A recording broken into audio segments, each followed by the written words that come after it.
Muy buenas noches, bienvenidos a un programa más de Confederación Iberoamericana de Nuestro Señor en su 60ª emisión. Hoy hablaremos de un personaje muy peculiar, se llama Enrique Gorostieta, un militar cristero. Y aquí nuestra compañera Kathleen nos dará una introducción. Les informo que hoy me tocó a mí hacer la presentación. Nuestro compañero tuvo un inconveniente y por razones de fuerza mayor, pues no pudo estar aquí para hacer la debida presentación. Le damos paso a nuestra compañera Kathleen a la introducción del tema. Y bueno, pues adelante. Muchísimas gracias. Sí, como les comentó la compañera, vamos a ver un poco de la vida de Enrique Nicolás José Gorostieta Balarde. Ya habíamos hablado hace tiempo de él cuando comenzamos con los programas, pero no lo tratamos el material y no se llegaba a escuchar y ver bien. Entonces, por eso es que decidimos retomarlo. El origen de él es que nació en Monterrey, Nuevo León, el 18 de septiembre de 1890. Su padre fue abogado, político y escritor, por lo que pues tenía una familia con un buen nivel económico. Él tuvo dos hermanas. Su abuelo también fue militar y alcanzó el grado de coronel. La preparación que él tuvo fue en el colegio militar, en el heroico colegio militar, y en el cual entró en diciembre de 1906. Y el 6 de mayo de 1911 fue nombrado como teniente táctico de artillería permanente. Algunas de las hazañas que él realizó fue que estuvo en el ejército militar mexicano de 1911 a 1914. Él pues estuvo en el gobierno de Porfirio Díaz como militar, en el de Francisco I. Madero, en el de Victoriano Huerta. En abril de 1914 se integró como coronel a la defensa de Veracruz y pues él era uno de los generales más jóvenes de Victoriano Huerta. El 17 de mayo de 1914 fue nombrado general de brigada y pues más o menos tenía 24 años cuando fue nombrado como general de brigada.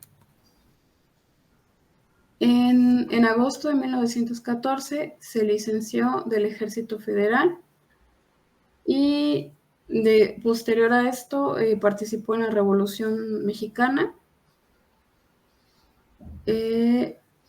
Después, en todo esto también obtuvo una distinción de Cruz del Mérito Militar de tercera clase y pues también fue, ya después de que dejó todo esto, de estar con el gobierno, la revolución y todo, se convirtió en comandante en jefe del ejército cristero.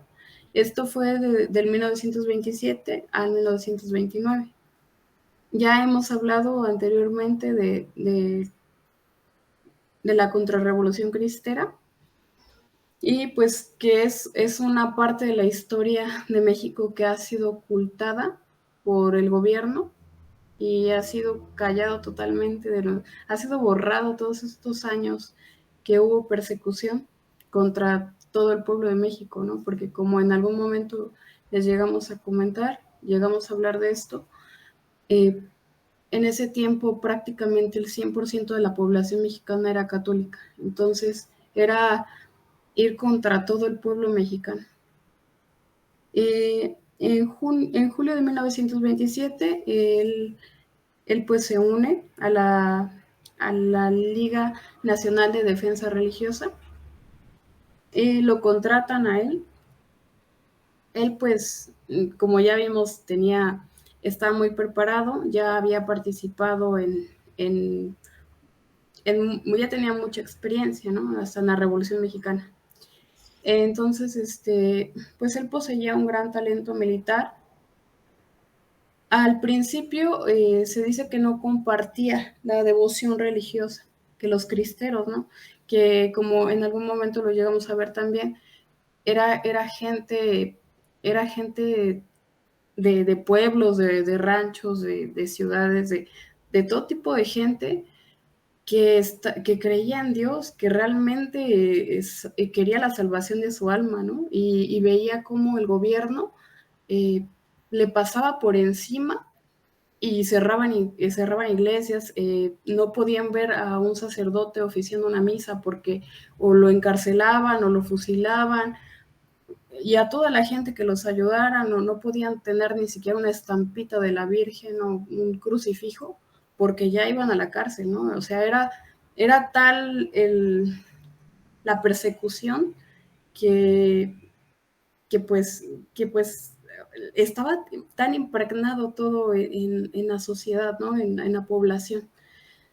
Entonces, él, él no era, se dice que no era tan cercano a la iglesia, pero al ver a la gente, que ya más adelante hay un escritor que comenta sobre esto, pues él comienza a avivarse, ¿no? Su llama de la fe, y pues empieza a dar todo por verlo, ¿no? Por defender la libertad principal que estaban tratando de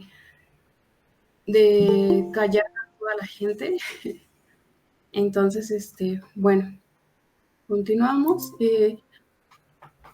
Él se convirtió posteriormente, con todo lo que les comento, en un hombre muy religioso, y, y sentía muchísimo de Plutarco Elías Calles, y pues casi, como les comento, todo el pueblo disentía de él, ¿no? Porque él es mencionado que era un hombre masón, que estaba en contra de la religión, que odiaba casi a Dios, ¿no?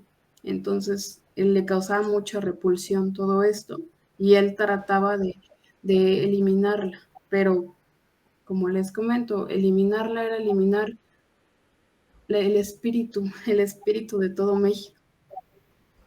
A él lo contrataron con 3,000 pesos oro mensuales, y también le dieron un seguro de vida para su familia.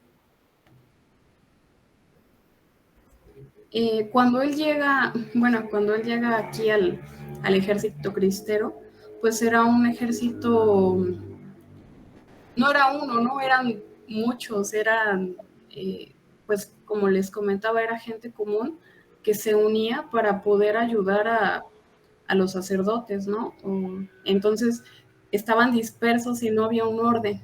Entonces cuando él llega, unifica el ejército cristero, y como él ya sabía cómo organizar, ya había tenido cargos de cómo organizar a toda la gente, a los militares, pues comienza a haber un ejército ya organizado.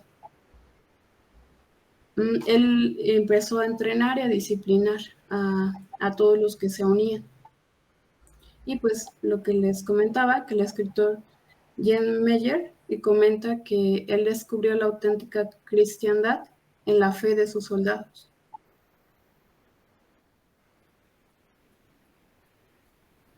Y antes de pasar a la muerte, a su muerte, bueno, pasamos a su muerte. Su muerte fue el 2 de junio de 1929 a los 38 años por una emboscada en la Hacienda del Valle. Esta emboscada pues se dio 19 días antes de que se firmaran los acuerdos de la paz entre el presidente interino Emilio Portes Gil, los líderes del grupo conciliador de la iglesia, y arzobispos y obispos, ¿no? Cabe mencionar que él no estaba de acuerdo con la firma de la paz, y pues él mandó un escrito a las autoridades eclesiásticas de la Santa Sede porque no estaba de acuerdo, ¿no?, con todo lo que estaba aconteciendo, de lo que iban a firmar, porque él sabía que en esos acuerdos no se iban a cumplir por parte del gobierno, por todo la persecución que ya había, ¿no? Entonces, pues tenía razón, ¿no? Él muere, se firman 19 días después porque pues él era como la cabeza de todo, ¿no? El que llevaba todo. 19 días después se firman los acuerdos de paz y pasa lo que ya él se temía y muchos se temían, ¿no? Que el gobierno empezó lo asesinaron, lo exhibieron y le decían a la gente que pues ahí estaba, que no lo había salvado Cristo, ¿no? Eh, y y pues el gobierno empezó la persecución contra todos los cristeros, contra todos los que lideraba principalmente y con todos, ¿no? Y los asesinaron. Entonces los acuerdos de paz se firmaron, pero no cumplieron el no perseguirlos. Y pues bueno, él creo que sería todo. Él dio todo, ¿no? Todo su talento que Dios le dio de poder liderar a los soldados, pues él lo trató de ocupar en salvar un poco de la libertad, ¿no? Porque ahorita se dice mucho de la libertad y ahorita me comentan qué piensan, pero se dice mucho de la libertad, pero desde que llegaron los presidentes, desde la República aquí, siempre ha sido perseguida la iglesia. Es la principal de las libertades, que ellos siempre dicen, no, que libertad de culto y así, pero si se dan cuenta, todo el tiempo ha sido perseguida hasta ahorita y mucha gente ahorita ha perdido la fe, ya no le importa que nuestro Señor esté en el sagrario, que hagan cosas terribles. Y en este tiempo sí, la gente de verdad sabía que en la hostia consagrada está nuestro Señor y que no se le podía ofender. Entonces daba la vida. Y pues no sé si gustan comentar algo respecto a esto.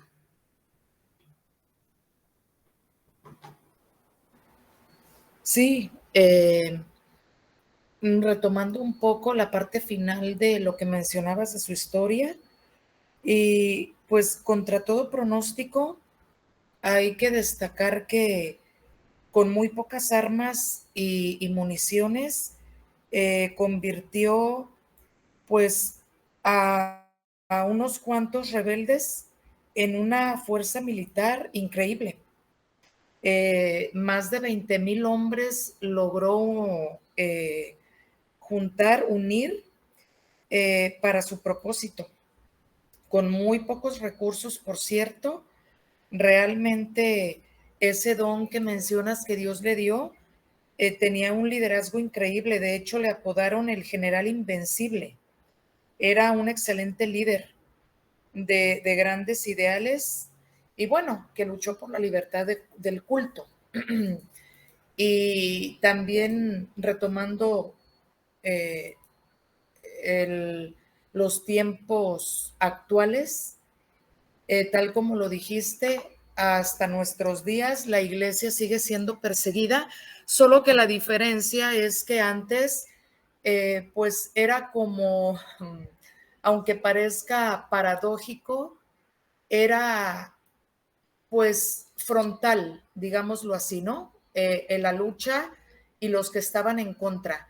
Pero en estos tiempos encontraron una manera mucho más sutil que bien estratégicamente se dieron cuenta que les funcionó evitar totalmente las armas y entonces se fueron por una manera mucho más sutil, que es empezar poco a poco pues a manipular la mente digamos, de las personas que viven en la ignorancia por medio de la televisión, incluso por medio de la escuela, porque aún cuando se pregona a todas voces la libertad de expresión, es una total mentira, porque tan solo en las escuelas está prácticamente prohibido hablar de religión. En las escuelas públicas, privadas, de cualquier tipo, no puedes tocar el punto de la religión porque es como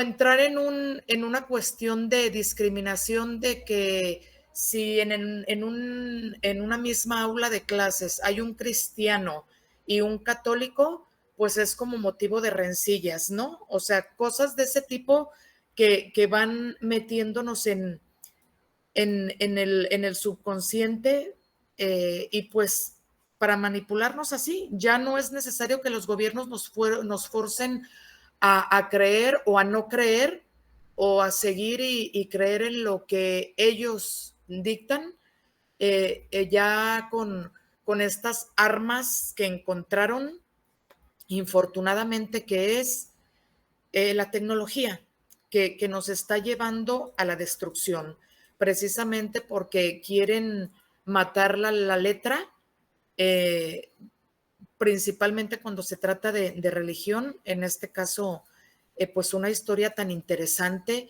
y que bien se pudiera tomar como ejemplo. Sería fabuloso que en estos tiempos existieran todavía héroes de ese tipo, ¿no? Que son capaces de llegar hasta la muerte por sus ideales. Infortunadamente, cada vez más la gente se deja llevar por las cosas del mundo, no le interesa nada de Dios, como mencionabas, Kathleen. Es no solo triste, es realmente preocupante. Estamos en una vorágine de, de culturas insanas donde, pues digámoslo como es, donde el contrario a Dios está queriéndose apoderar del mundo. E infortunadamente, la gran mayoría de las personas, sobre todo las que tienen, pues, una característica especial de que ignoran, o mejor dicho, quieren ignorar la verdad, no quieren aprender, no quieren verla. Y bueno, tristemente esa es nuestra historia el día de hoy, y que toca tratar de abrir las mentes.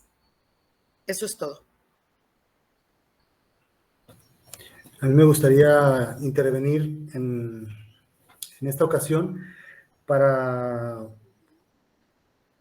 recordar que este es uno de los tantos héroes que tiene México que están ocultos en la historia. Precisamente las características de su muerte, en las cuales él, 19 días antes de su asesinato, de la emboscada que llevó a su asesinato, él les mandó, lo mencionaste, le mandó una carta a los obispos, diciéndoles que él estaba en ese momento consiguiéndoles jefes militares de Michoacán para organizar lo que era el levantamiento en Veracruz y en Tabasco. En Veracruz y en Tabasco también hubo unas masacres impresionantes. Entonces, él ya había organizado toda la parte de la guerra, todo el ejército cristero en esta zona, pero ya se estaba levantando Veracruz. Entonces, él estaba en esa encomienda. Entonces, en su carta les explica a los obispos que estaban, que si lo dejaban trabajar sin hacer los acuerdos, sabiendo, conociendo que la contraparte gubernamental no iba a cumplir ningún acuerdo, iba a cazarlos, iba a matarlos con las mismas armas que entregaran, con eso las iban a matar. Entonces él decía, denme tiempo y vamos a ganar la guerra y podemos instaurar un gobierno católico como Dios manda. Eso me hace recordar mucho a Agustín de Iturbide, que un siglo antes también instauró un imperio mexicano donde la Iglesia católica era la única permitida. Entonces, lo que se hubiera logrado que este héroe hubiera tenido un poco más de tiempo. Desgraciadamente no, los acuerdos ya estaban hechos, precisamente en los sucesos previos a su muerte, se dejaba entrever que ya el ejército ya sabía que dónde estaba su localización. Es por eso que lo emboscaron, pero ya días antes ya estaba muchos militares alrededor de él buscando. Ya le habían dado la ubicación del general. Entonces, y bueno, la figura del general Gorostieta pues, es ocultada prácticamente. No hay libro de historia que lo mencione, precisamente porque, pues, bueno, al final de cuentas estuvo a un pie de derrotar al ejército mexicano, ese ejército de la revolución que tanto daño hizo posteriormente. Y bueno, es lo que quería comentar. Un personaje impresionante desde su formación militar, al estudiar en el colegio militar, y cómo él siempre se mantuvo del lado gubernamental. Estuvo en el ejército de Porfirio Díaz, después se mantuvo en el ejército cuando ya cambió el poder a Madero, se mantuvo en el poder con Huerta, es decir, siempre estuvo él del lado gubernamental porque era el lado en el que él trataba de llegar a un orden. Él estuvo del lado del ejército cuando la intervención de los Estados Unidos en Veracruz, y es hasta que cuando toman el poder los constitucionalistas, liderados por Venustiano Carranza, que después deriva en la elaboración de la Constitución de 1917, una constitución con espíritu masónico, es ahí donde él tiene que irse a Estados Unidos, o sea, tiene que exiliarse, y a partir de ahí, pues bueno, regresa después de que son derrotados los constitucionalistas, pero llegaron otros peores, llegaron Obregón y llegaron Plutarco Elías Calles. Él estaba retirado y es ahí donde lo contactan. Una persona que no fue creyente en su vida, pero sin embargo, tanto su esposa como sus hijas, muy devotas. Y la conversión de él se dio en la guerra. Pues bueno, eso es lo que quería comentar. Muchísimas gracias, Kathleen, por la Sí, no, pues gracias a los dos por su gran aportación. Realmente es increíble como dice, ¿no? Porque realmente yo recuerdo que como siempre nos venden la idea en la historia de México de que somos un país que se deja, de que somos un país que no levanta la voz, de que somos un país que hace todo lo que los extranjeros o lo que venga de afuera diga, y nunca se ha levantado, porque nos ocultan esta parte de la historia, ¿no? Como ya comentaba, y cuando yo la conocí dije, wow, tenemos héroes que dieron todo por defender la verdad, porque esta sociedad estuviera bien, porque se defiende todo, o sea, se defiende a Dios y se defiende lo natural de Dios, la moral, los valores, el amor al prójimo. Es algo que no se da cuenta mucha gente. Todo el bien que hace el cristianismo, todo el bien que hace, que esté Cristo en la sociedad. Y pues sí, como comenta, ¿no? A pesar de que los militares, el gobierno tenía todas las armas, todo, ¿no? Ilimitado. Y ellos apenas si podían con algunas armas que llegaban a obtener de distintas formas, porque había también las mujeres que en su ropa traían todas las municiones y tenían que estar así, pues consiguiéndolas, ¿no? De todas estas formas. Era difícil. Entonces, con lo que tenían y con la ayuda de Dios, aunque fueran pocos, podían hacerlo. Entonces, por eso es que es un gran ejemplo, porque ahí vemos que la mano de Dios está ahí. ¿Por qué? Porque defiendes la verdad, porque defiendes la fe y todo. Es que es defender toda la sociedad, no nada más. Es que muchas personas solamente piensan que es eso, ¿no? Que es la religión, o como que está muy apartado de todo, pero no, es que es todo. Es tener una sociedad sana, un cuerpo sano. Ahorita estamos enfermos. ¿Por qué? Porque como comenta Jenny, estamos separados de Dios. Separados de Dios es estar en el abismo. Y pues sí, sería todo. Y pues muchas gracias por escucharnos. Y no sé si gusten comentar algo más o cerramos.